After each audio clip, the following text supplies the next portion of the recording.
What is going on, YouTube? Northeast Ohio Sports Cards here to talk about buying and selling today. This topic, and I briefly touched on it in the live stream video I did Wednesday night, but I felt like it merited its own thing. So we're just going to kind of go into the mentality of more so when to sell, when to buy. So here's the general statement of the video and probably the name of the video. When to buy is really easy. Like, that's the simplest thing in the world. We have a billion people, tools, charts, graphs, abacuses, TI-86 pluses telling us when we're supposed to buy something. It's spelled out for us 9 times out of 10, or someone's constantly in our ear. The tricky part is, when do I sell it? You know, one of the most common questions that I think any content creator gets is, should I sell this? Do you think I should sell this now? Those sorts of stuff. When should I sell X? So that's kind of what we're going to talk about today. So like, comment, subscribe, YouTube stuff down below, all that jazz. We're going to use some market movers charts today. Links to those are down below. They're just more example pieces. And let's get into it.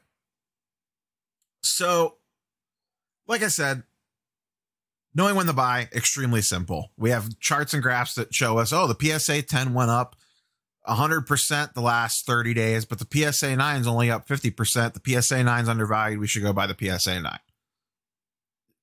Prism's up 89,000%. Select's only up 100%. Therefore, Select's undervalued. We should go buy Select. Cool. Great. Simple. Let's do it. Let's make some YouTube videos.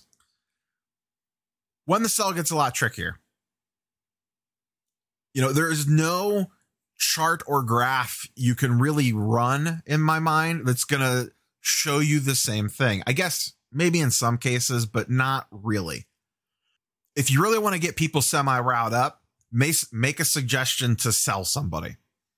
Prior, and this wasn't like I had pitchforks and, you know, torches at the doors, but about 3 weeks ago, I said, Tatis, Soto, and Acuna in baseball, this might be the highest prices that they're ever going to be, back what they were in early to mid-March. And you would have thought I killed some puppies. People were not freaking out, but they're just like, you can't sell these guys. You're crazy. And this was the point that I made in the live stream. Guys, unless it's, and girls, unless it's something super low pop and super rare, you know, a LeBron exquisite auto patch, you know, a Luka optic purple that there's like a pop 15 or 20 on, stuff like that, that when it leaves your possession, you might never see it again. Take that stuff off the table. If we're just talking about Tatis, Chrome, PSA 10, like, what are we doing, guys and girls? There's 7,000 of these things almost. You can buy it back. I think people don't realize this all the time, myself included. I make this mistake too. Not exempt from any of this. There are things I've held plenty too long. After you sell a card, you can actually buy it back. Like, they let you do that. I know. It's a wild concept. It's a wild concept. We're going to use Tatis as a little example here. Okay. Say you were smart and you're like, this Tatis guy, he's going places. So around Christmas time, you're like, I'm going to start buying up Tatis. Maybe you even missed the initial window. His stuff actually spiked. I ran this back from January 8th. His stuff spiked right after Christmas. So say you missed that wave and you got in like here for around $300. And you're like, there's still a lot of time before baseball season. We got plenty of room to go. I'm going to go buy some Tatis Chromes for $300. Cool. Okay. And exactly what happens. It slowly starts ticking up. It's moving along. You know, it's up to 330, up to 350. This is great. This is perfect. This is exactly what I thought was going to happen. Gets up to around 375, kind of sticks there. And then what happens? He signs a 15,000-year contract extension. I think it was 14 years.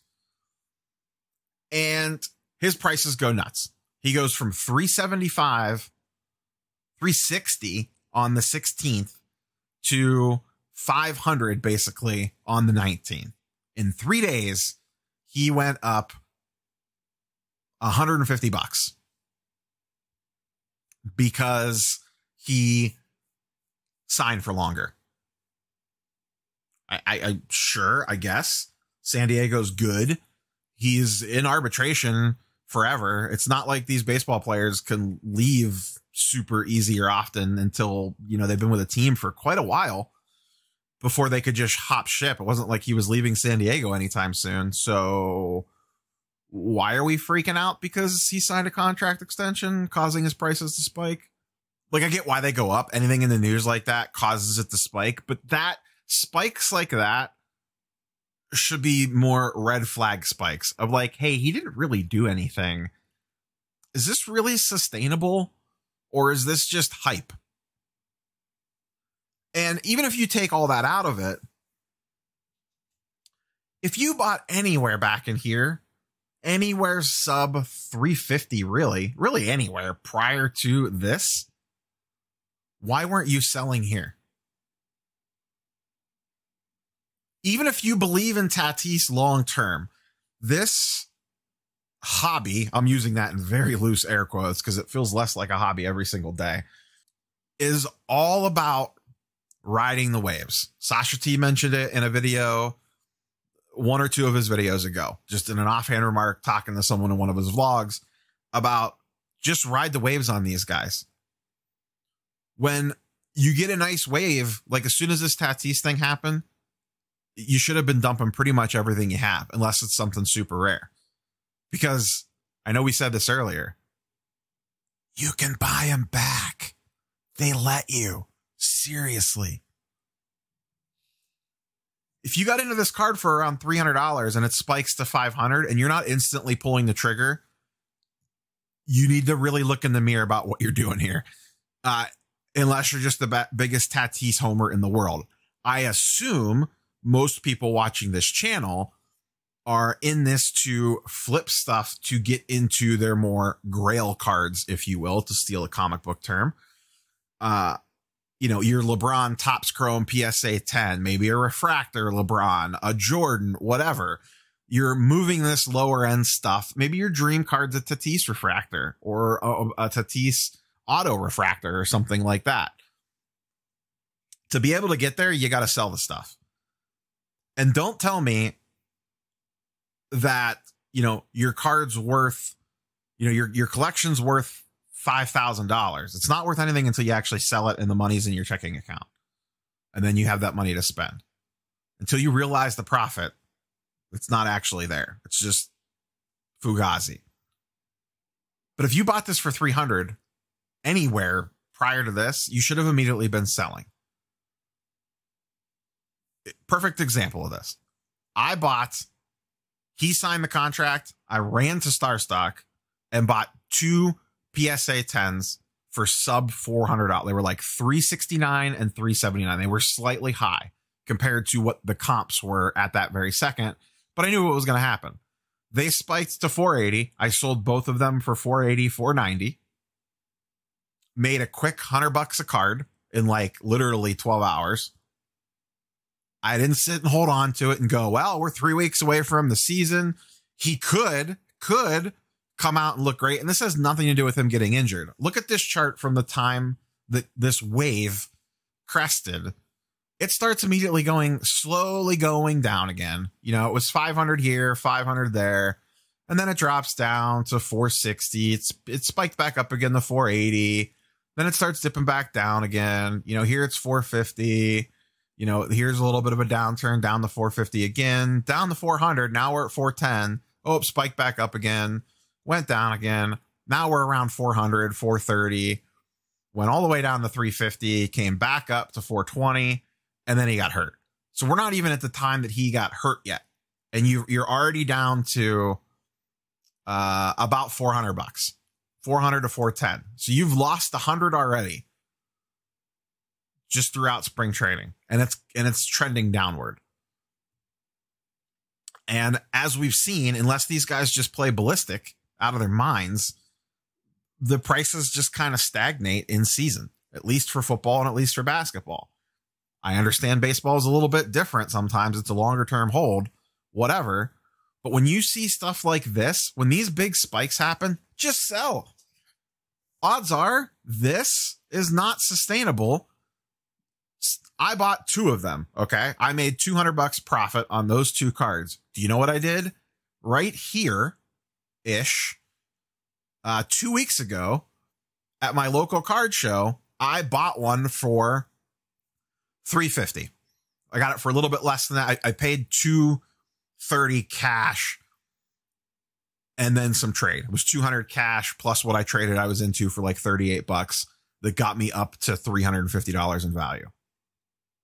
So I got back into it for, we'll say $350 because that was trade value plus cash, when I had just sold one literally 3 weeks ago for $500 after I had bought one a half a day prior to that for $375. And you know what happened? When he handed me the card and I handed him the money, the sports card police didn't kick in the door and rappel down and arrest me for buying back a card that I had already sold. Wild, I know. But I think people get hung up on if they sell it, it's just like gone. Or I think the ultimate fear is they're afraid it's going to drastically spike up again. You know, we've gotten locked into this cycle, and I think it's a little bit fake now that we're so far into it. You know, early on when card prices were going from what they used to be to what they are now, I think a lot of people were really kicking themselves for selling Lucas for like, you know, a couple $100, and then they saw him go to 2,000 almost. Those days are behind us.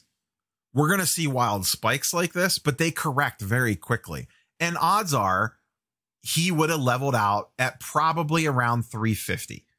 It probably would have got back down to probably around to slightly above this level, 350, 375, whatever, and would have hung out in there. Maybe it even dips back down to 300, you know, back prior to this initial run up in the early part of the year. That's usually what happens. Something happens to spike these things. They go nuts, and then they slowly come back down again and then level off at their new plateau.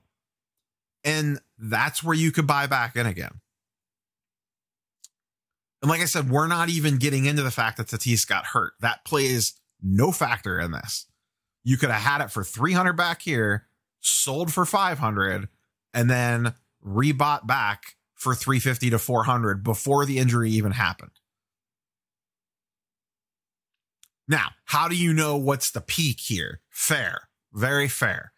You know, maybe you sold here for $421. Maybe you sold here for $475. Maybe you sold here for $500. But when you see something like this happening, at least be ready.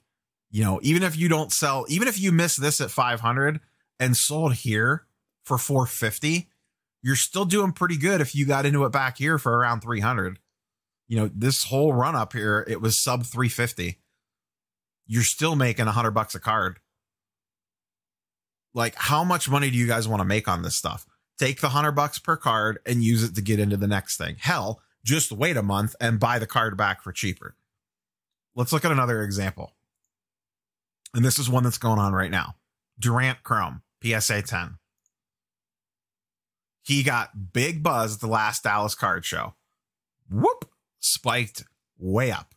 This card back on Christmas Day was $5,000.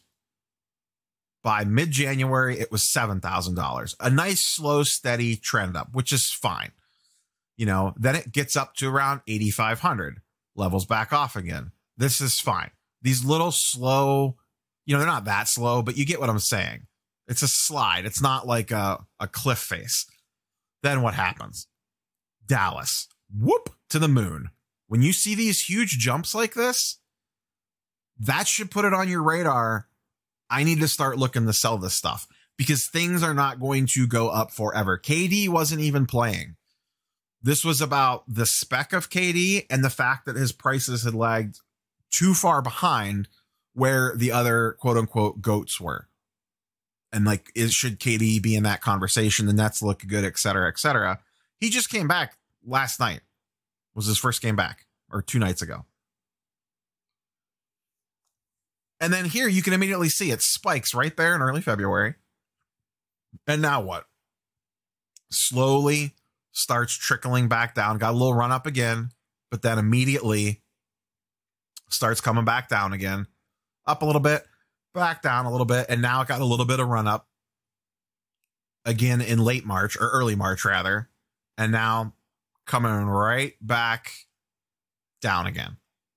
So it had peaked at 12,000.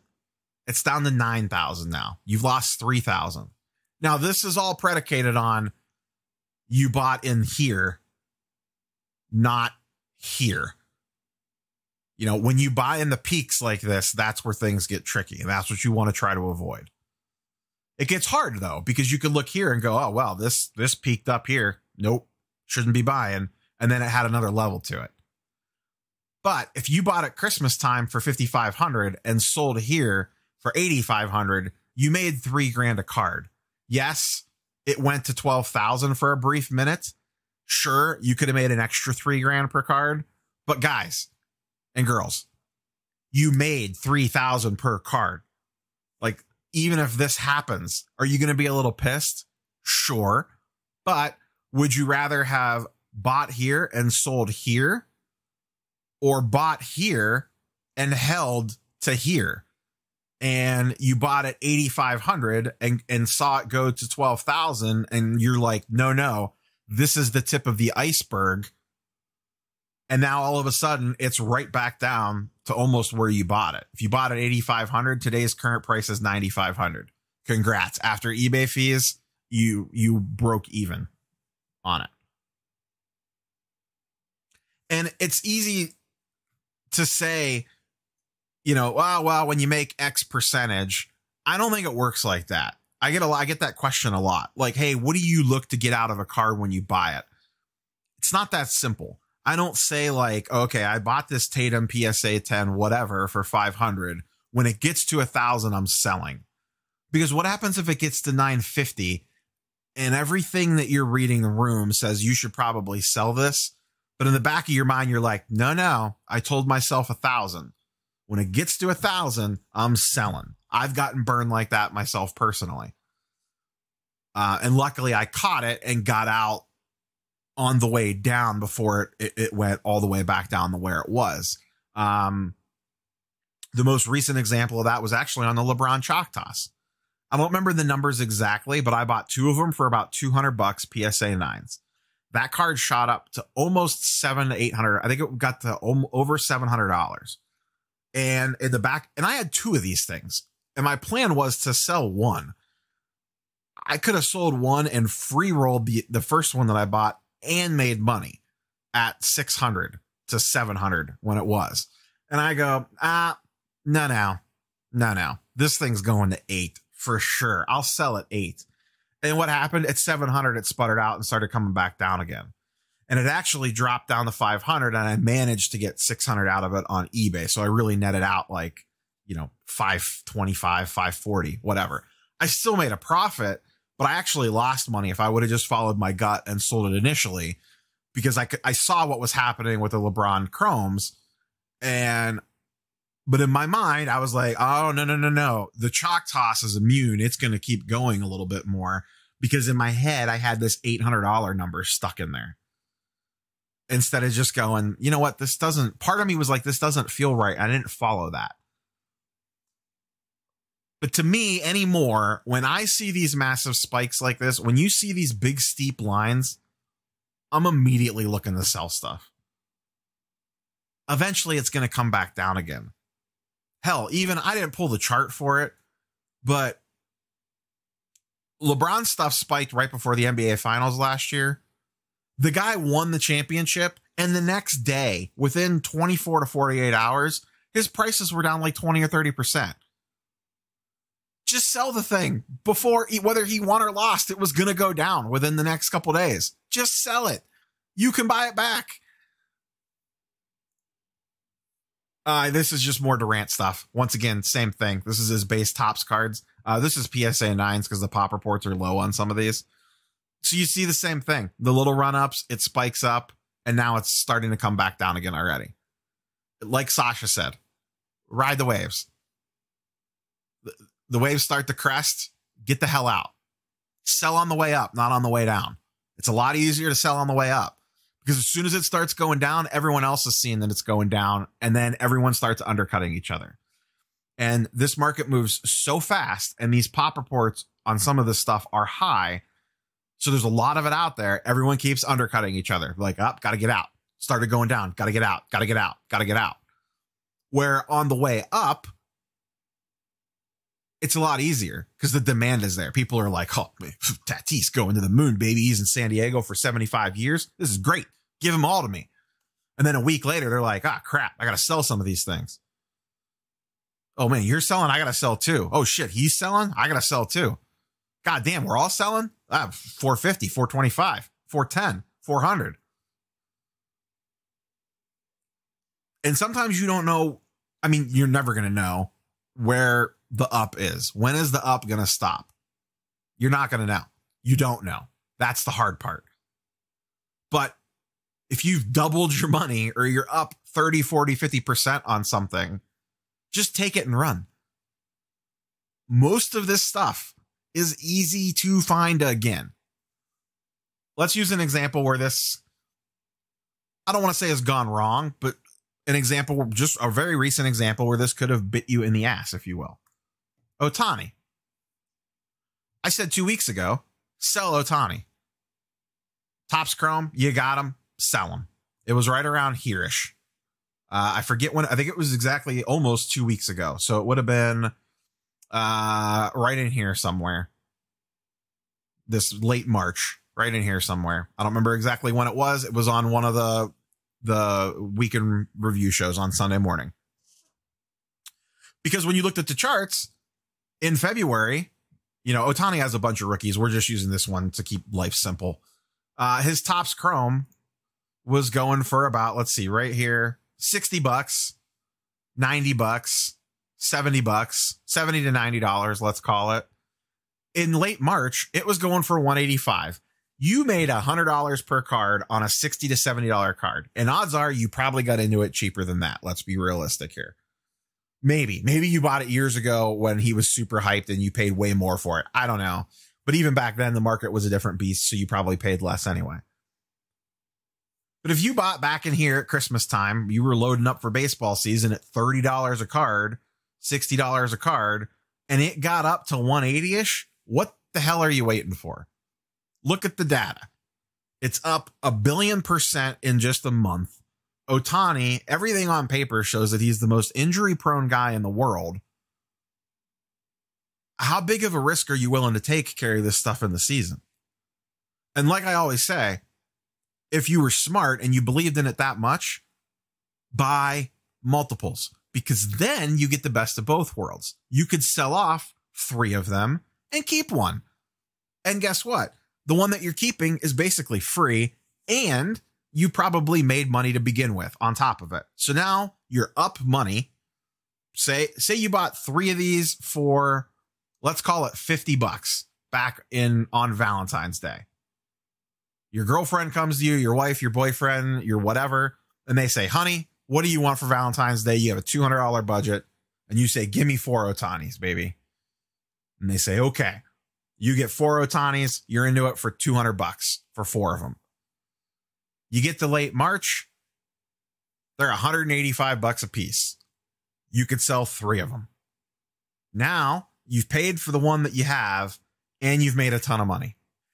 Rough math, you're up like $350, $400 if you include in some eBay fees and stuff like that. You got, let's call it $350 in your pocket and an Ohtani. Your initial investment was $200. It went all the way up to, what would that be? Almost $580, $560 for the 4 of them. You sold 3 of them off. You net out $340 after you pay back the $200, and you still have 1 left.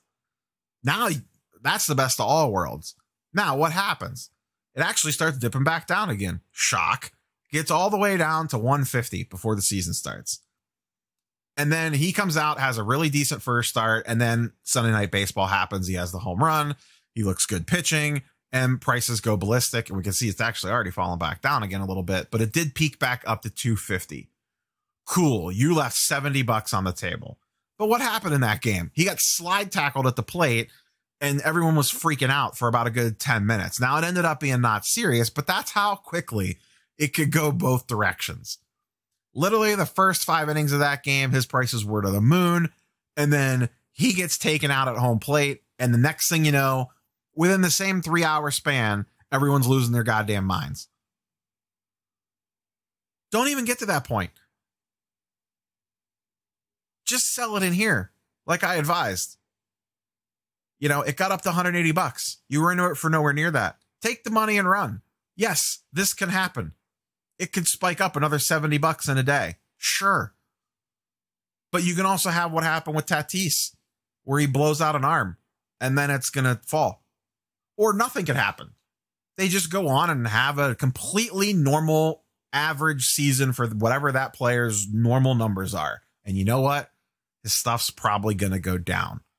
We've seen it in every single sport to this point. Baseball and football.